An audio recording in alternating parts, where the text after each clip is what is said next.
Hi guys, in this episode I am going to be explaining what this game is about. I'm going to be going into its history. I'm going to be going into what the creator was thinking was making it, just giving some tidbits and facts about the game.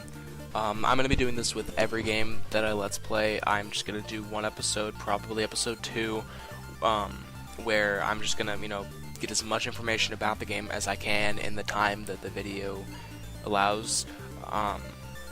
The first video is always going to be probably more of like a reactions video about, like how if I like the game and whatnot. And now the third video of this series, personally, for the VVVVV Let's Play, I will be talking about myself as a Let's Player, just my personal life, everything, and just general stuff about me.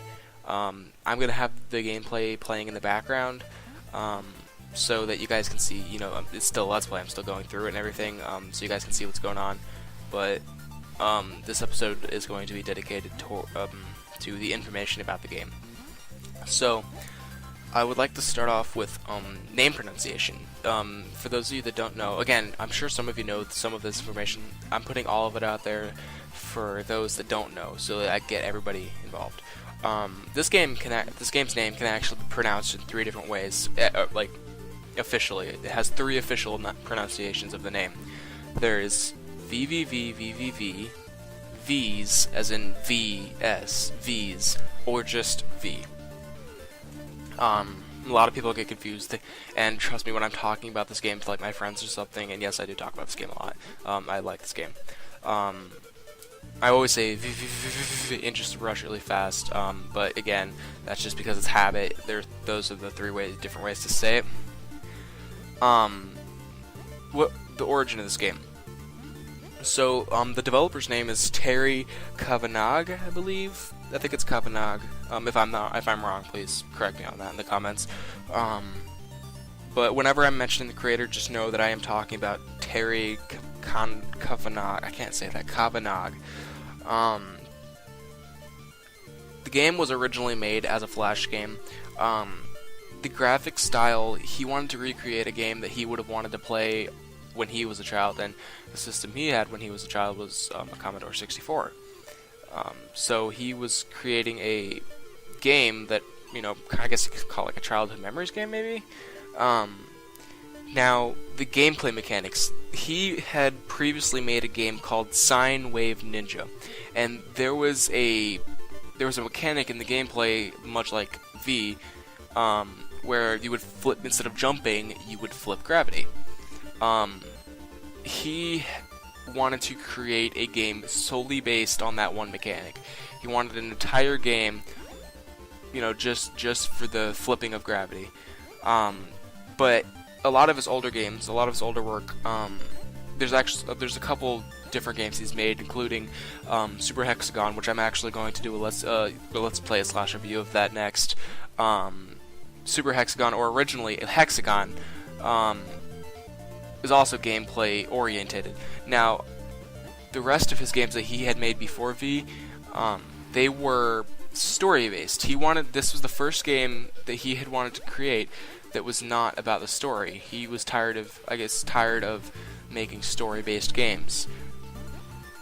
Oh, also, sorry, I forgot to mention this earlier. One reason that has Commodore 64 graphics, and this is what he said: he was too lazy and he lacked the skill to create a game with modern graphics. Just thought I would throw that in there. Anyways, so he wanted to create a game solely based on that, without any story. He just wanted to be pure fun. Now, obviously, there's a story here. They're lost in different dimension. I'm not gonna go through the story too much in this one, only because there isn't really that much of a story there that I'm aware of. But yeah, he wanted to create a game based solely for the purpose of the gameplay, because it was fun and addictive and repetitive. Sorry, I'm looking here. Sorry, I actually had written down a bunch of notes about the game. The game was first commercially available on Congregate as a demo or a trial, because it was originally a Flash game. This is actually Terry's first commercially released game. Every other game before this he had released for free. This game's MSRP, or its original price, was actually $15 on Steam, but it had gone down in price now to $5. And then whenever there's like a sale, Steam sale, you can get it for as low as 49 cents. I got mine for $1.49, but I had actually originally bought the 3DS version for $7. Yeah, it was originally there was a demo. Now, when the game was first being released, before 2.0, which is the major release for the game, donators that had donated to him while he was creating the game had actually gotten a beta access to it, to the full game, and people on 4chan had actually leaked that beta access. So a lot of people played the game before it even came out. Obviously, it wasn't the final version; there were still bugs and whatnot, because it was technically a bug tester version. But again, the game had been leaked beforehand. I guess there was a lot of hype about it. Music. This is probably one of the main points. This game has really great music. The music, there was actually an official soundtrack released, and I don't know why it's named this, but the soundtrack's name is PPPPPP, or P, or P's, however you want to say it. And again, as you can probably tell, the soundtrack's entire musical orchestration, if you want to say, is chiptune, which again it works very well for what it is. Game design. Funny thing about this, I'm sure most of you have heard about the game QWOP. It's a popular Flash game that's very difficult. The creator of QWOP, Bennett Foddy, he is the one who named all of the rooms.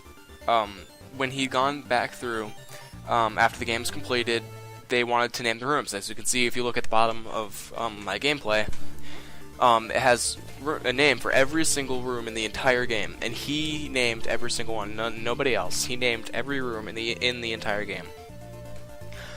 I just thought that was something interesting that I had come across.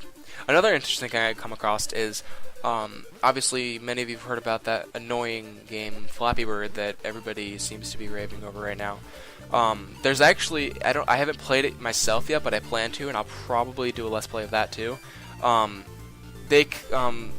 Somebody in the indie community combined Flappy. Oh yeah, look, I was standing on the spike. That's always funny. Somebody combined Flappy Bird with VVVVVV and called it FFFFFF. Again, I have not tried this, but I plan to. I'm also going to do a Let's Play of the Flappy Bird MMO, just for fun. But yeah, this game obviously has a lot of fan dedication. And it's just funny. Captain Viridian was actually a playable character in the Windows version of Super Meat Boy. For the latest update, if you can unlock Captain Viridian for the game, it's pretty interesting. Oh yeah, here's where I'm saving one of the crew members. So yeah, there's just a bunch of information that I wanted to get out there, just so that you guys can understand more about the games. I'm going to be doing this for each one of the games. I actually have pages of notes right here I've taken. So I'm going to be doing Super Hexagon next after this. Actually, since it's a quick game, you can't really necessarily beat it. I'll probably actually end up doing that tonight, but yeah, just here's the first crew member saved. I just wanted to give more insight about the game. Let's see here. Oh, I don't know why I went that way. Here's Victoria, and this is the room where all of the shiny objects are stored. In this run, I think I've said this before, but in this run, I am going to try to get all the shiny objects. I can't promise anything, so don't hold me to that. But I will try to get all of them. Anyways, thank you for watching. Comment, rate, and subscribe, and I'll see you next time. Alright.